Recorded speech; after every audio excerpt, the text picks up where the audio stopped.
उनका प्यार और फिक्र हमेशा मेरे साथ रहता है।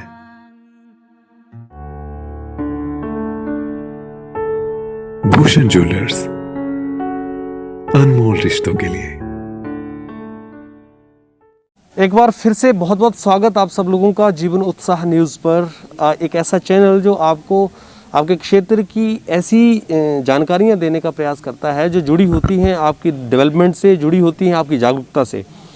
जीवन उत्साह न्यूज़ के इस प्रयास में आज मैं आपको लेकर चल रहा हूं बड़सर विधानसभा के अंतर्गत बिजड़ी खंड में जो पंचायतों के चुनाव होने जा रहे हैं, जिनमें पहले चरण में जो आज चुनाव होने जा रहे हैं, उनके मतदान केंद्रों पर मैं आपको सीधे तौर पर ले जा रहा हूं। मैंने आपको बड़सर, कोडरा, उसके बाद दबड़ियाना पंचायत के बाद अब मैं आपको लेकर चल रहा हूं जंजाड़ी पंचायत में, जहां पर 7 वार्ड का मतदान होने जा रहा है, जिसमें 3 वार्ड का मतदान यहां पर जो आप ये देख रहे हैं राजकीय माध्यमिक पाठशाला कमलेड़ी में कराया जा रहा है। और जैसे कि मैं आपको लगातार दिखा रहा हूं कि हिमाचल प्रदेश में जो चुनाव हो रहे हैं, इनमें लोगों की जो जागरूकता है ये काफ़ी हद तक बहुत ही सराहनीय है। एक तो जो कोरोना महामारी की वजह से सरकार ने गाइडलाइंस जारी की हैं कोविड को लेकर, उनका पालन सुनिश्चित करना पुलिस की जिम्मेवारी है, स्वास्थ्य विभाग की जिम्मेवारी है, जो कि बखूबी निभाई जा रही है। मैंने आपको लगातार 3-4 सेंटर्स पे दिखाया है कि लगातार हैंड सैनिटाइज़र बाकायदा जो आशा वर्कर्स हैं, हेल्थ वर्कर्स हैं, वो लेकर, और जो स्कैनिंग करने की प्रक्रिया है, मैं जैसे आपको ये दिखा रहा हूँ, इधर मेरे सहयोगी इस तरफ दिखाएंगे, यहाँ पर ये बाकायदा यहाँ पर जो है वो कर रही हैं। तो एक बड़ा ही अच्छा प्रयास यहाँ पर, जैसे मैंने आपको अलग अलग सेंटर्स पे जाकर दिखाया है कि 100 साल की बुजुर्ग ने भी मतदान किया, और जो युवा हैं जिनको पहली बार वोट करने का अधिकार मिला है, वो भी बड़े मोटिवेट हैं इस बात को लेकर कि इस बार हम अच्छे प्रतिनिधियों को चुनेंगे, ऐसे लोगों को चुनेंगे जो समाज के लिए, उनकी पंचायतों के लिए कार्य करेंगे, ना कि ठेकेदारी करेंगे, ना कि केवल सीमेंट बेचकर और गलत कार्य करके अपने आप को आगे बढ़ाएंगे। तो ये लोगों का जो विश्वास है, मैंने काफ़ी लोगों से पहले आपकी बात भी कराई, आपने पिछली खबर में देखा होगा, जहाँ पर हमने युवाओं से ये सवाल भी पूछे थे। तो युवाओं का ये कहना था कि हम पंचायतों में अब साफ छवि वाले लोगों को चुनना चाहते हैं, ना कि हम कोई भाई भतीजावाद या किसी पार्टी को देखकर चुनना चाहते हैं। तो एक बहुत ही अच्छा प्रयास यहाँ पर पुलिस द्वारा जो कार्य किया जा रहा है, जो ड्यूटी यहाँ पर निभाई जा रही है, कोरोना वॉरियर्स के रूप में ये जाने जाते हैं, हेल्थ वर्कर्स। यहाँ पर अभी तक मैं जो यहाँ पर जैसे मेरे को जानकारी मिली थी कि लगभग 1929 के करीब वोट यहाँ पर बताए गए थे, तो उनमें से सुबह 10 बजे तक के मतदान में 273 लोगों ने वोट डाल दिया था। यानी अभी तक भी अगर देखें तो एवरेज 20% तक का पोलिंग यहाँ पर एवरेज हुआ है। मैं पिछली पंचायत में भी देख के आया हूँ, वहाँ पर भी 20-25% का ही था। तो अभी आप मान के चलिए ठंड का थोड़ा टाइम है, तो 1 बजे के बाद जो है वो थोड़ा सा और रुझान जो है बढ़ेगा, और शाम को आपको आज परिणाम भी मिल जाएंगे। तो देखते हैं कि इनकी किस्मत चमकती है, कौन प्रतिनिधि बनकर आपकी पंचायतों का प्रतिनिधि करने के लिए आते हैं और समाज को एक नई दिशा देने का प्रयास करते हैं। जीवन उत्साह न्यूज़ इसी तरह से ग्राउंड में आपको लगातार दिखाते हुए पूरा दिन आज की जो पूरी परिस्थिति है चुनावों की, वो दिखाने का प्रयास कर रहा है अलग अलग पंचायतों में। मैं आपको एक जानकारी और भी देना चाहूँगा कि देखिए, वोट डालना क्यों आवश्यक है।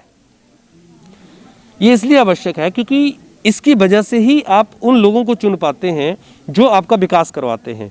चाहे वो एक पंच का चुनाव हो, चाहे प्रधानमंत्री का चुनाव हो, एक आम आदमी के मोहर लगाने से ही वो चुना जाता है। और आम आदमी जब गलत लोगों को चुन देता है, तो कल वही आम आदमी शिकायत करता है कि इस व्यक्ति ने हमारा डेवलपमेंट नहीं किया। इसलिए कल पछताने से अच्छा है आज आप जागरूक हो और अच्छे लोगों को चुनें। खासकर युवाओं के ऊपर एक बड़ी जिम्मेवारी है। मैं आपको दिखाना चाहूँगा, देखिए यहाँ पर बुजुर्ग महिला हैं, माता जी हैं, इनको भी पकड़कर आज वोटिंग कराने ले जाया जा रहा है। तो अब मैं उन प्रतिनिधियों को ये कहना चाहूँगा, प्रत्याशियों को कहना चाहूँगा कि आप इनके एक वोट का महत्व समझिए। एक व्यक्ति इतनी परिस्थिति में जब वो चल नहीं पाता है और उसके बाद भी आपको वोट देने के लिए आता है, तो इसका अर्थ क्या है? इसका अर्थ ये है कि वो व्यक्ति अपने वोट की कीमत समझता है। लेकिन आपको भी अगर आप प्रतिनिधि बन जाते हैं, तो इनकी इस वोट की, इस दर्द की कीमत को पहचानना है कि कितना दर्द सहकर एक व्यक्ति चलने की परिस्थिति में नहीं है, तब भी आपको वोट डालने के लिए आए हैं। तो ये विश्वास आपका भी होना चाहिए और आप जनता के बीच में इस तरह की छवि बनाएं ताकि लोग आपको एक जो प्रतिनिधि के रूप में चुन रहे हैं, वो उनको गर्व हो कि हाँ, हमने जिस व्यक्ति को चुना है वो वाकई हमारे गांव के लिए, हमारे समाज के लिए कार्य कर रहा है। और उससे जो मैसेज जाता है हमारी यूथ के लिए, हमारे आने वाले समाज के लिए, वो बहुत बढ़िया जाता है। मैं इसी के बीच में आपकी बात कराने जा रहा हूँ। एक बहुत ही चर्चित व्यक्ति हैं, बहुत ही एक सभ्य व्यक्ति के साथ में एक जाने माने व्यक्ति हैं इस क्षेत्र के, श्री सीताराम भारद्वाज जी, जो दरकोटी के रहने वाले हैं। और यहाँ पर झंझानी में आज हम आए हैं, चुनाव की पूरी आपको प्रक्रिया दिखा रहे हैं मतदान केंद्र पर। तो मैं इनसे भी आपकी बात कराऊंगा, चुनाव में मत का क्या महत्व है, वोट डालने का क्या महत्व है, और क्यों आपको एक डिजर्विंग कैंडिडेट को ही वोट डालना चाहिए। डिजर्विंग का मतलब केवल किसी पार्टी विशेष से नहीं होता है। डिजर्विंग का मतलब मैंने जैसे पिछली खबरों में आपके बीच में दिखाया कि क्या लोग सोचते हैं, किस तरह के व्यक्ति होने चाहिए। और चलिए इनसे भी आपकी बात कराते हैं। भारद्वाज जी, बहुत बहुत स्वागत आपका जीवन उत्साह न्यूज़ पर। और आज वोट डालने आप भी आए हैं, तो क्या कहना चाहेंगे वोट को लेकर? आज जो प्रधानों के लिए या बीडीसी के लिए, जिला परिषद के लिए, अगर किसी पार्टी विशेष की बात ना करें तो किस तरह का मैसेज आप लोगों को देना चाहेंगे? मैं सबसे पहले तो आपके इस जीवन उत्साह चैनल का बहुत बहुत धन्यवाद करता हूं, और विशेषकर आपका धन्यवाद करता हूं जो आप ये मेरे से पूछ रहे हो। आज का जो दिन है वो सारे हमारे हिमाचल प्रदेश में एक पर्व की तरह मनाया जा रहा है, और इसमें हम सभी को जैसे हमें मौका मिल रहा है, इसका महत्व बता रहे हैं कि कोई ऐसा गलत आदमी ना चुना जाए जो कि बाद में लोगों को धोखा दे और चोरी चकोरी करे, फ्रॉड करे। उससे अच्छा तो है उसको ना चुने। तो सबसे अच्छी बात है कि ये लोकल लोग होते हैं, इन सब गांव वालों को, जो भी वोटर हैं, सबको पता है कि कौन सा आदमी ईमानदार है, कौन सा आदमी सच्चा है, तो किसको वोट देना है।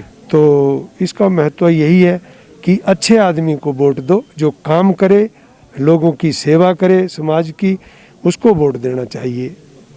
जी, बहुत बहुत धन्यवाद सर आपका। सर ने जैसे अपने बड़े अमूल्य विचार रखे। मैं यहाँ पर इस बात में एक बात आपको और भी जागरूक करना चाहूँगा कि भारतीय संविधान में पंचायतों को राजनीति से दूर क्यों रखा गया था, इसका अर्थ आपको बहुत ज़रूरी है समझना।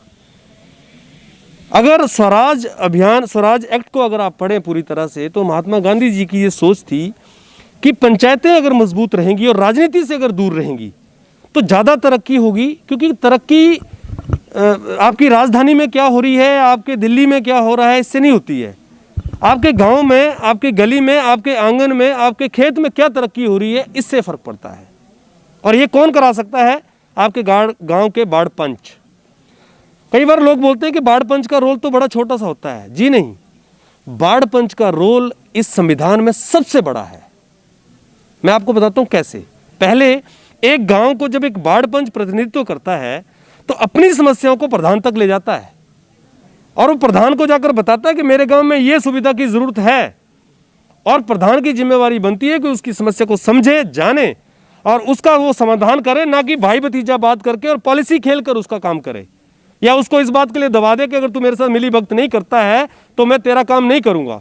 अगर ऐसे लोगों को आप चुनेंगे तो आप समाज के साथ, हमारे संविधान के साथ बहुत बड़ा छेड़छाड़ कर रहे हैं, बहुत बड़ी गलती कर रहे हैं, और इसका भुगतान आपको करना पड़ेगा। इसलिए जाग जाइए, चुनिए उन्हीं को जो है सबके लिए सही। बहुत बहुत धन्यवाद।